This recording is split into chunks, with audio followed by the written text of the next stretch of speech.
প্রথমে একটা আমরা লাইন টানবো, তারপর তার উপর থেকে একটা রাউন্ড শেপ দিয়ে ওই দাগটাতে মিশিয়ে দেব। সেমভাবে এই দিকটাতেও করে নেব। তারপর কিছু আমরা বক্ররেখা অ্যাড করব দুই পাশে, যেটা তৈরি হয়ে যাবে, হয়ে গেল একটা পাতা। নেক্সট আঁকাতে আসবো আমরা। একটা নৌকা আঁকবো, একটা সরল রেখা এঁকে নিলাম, দিয়ে বাকিগুলো বক্ররেখা লাইন টানবো, দিয়ে জলটা করে নিলাম। তারপর লাইন টানলাম, দুটো লাইনের মাঝখানে চারটে গোল গোল দিয়ে দেব, যেটাকে আমরা সার্কেল বলে জানি।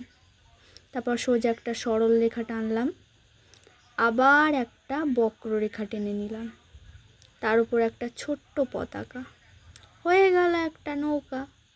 নেক্সট একটা পাখি আঁকবো আমরা, সির মতন করে নেব, নিয়ে রাউন্ড করে নিলাম। তারপর সোজা একটা দাগ দিয়ে দিলাম, চোখ করে দিলাম পাখির, দিয়ে ডানা,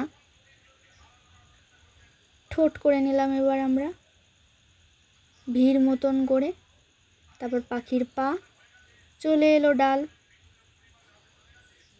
এই ডালটা এই সাইড দিয়ে বেরিয়ে যাবে। এবার লেজ করে দেবো পাখির, এখানেও ভি দিয়ে ঠোঁটে লাইন টেনে দিলাম, আর এখানে ডানার কয়েকটা দাগ, হয়ে গেল পাখি। নেক্সট আপেল আঁকলাম আমরা,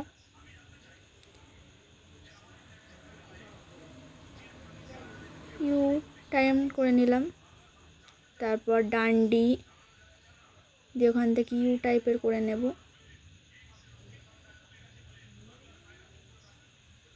আপেলের দাগ করে দিলাম যাতে বোঝা যায়।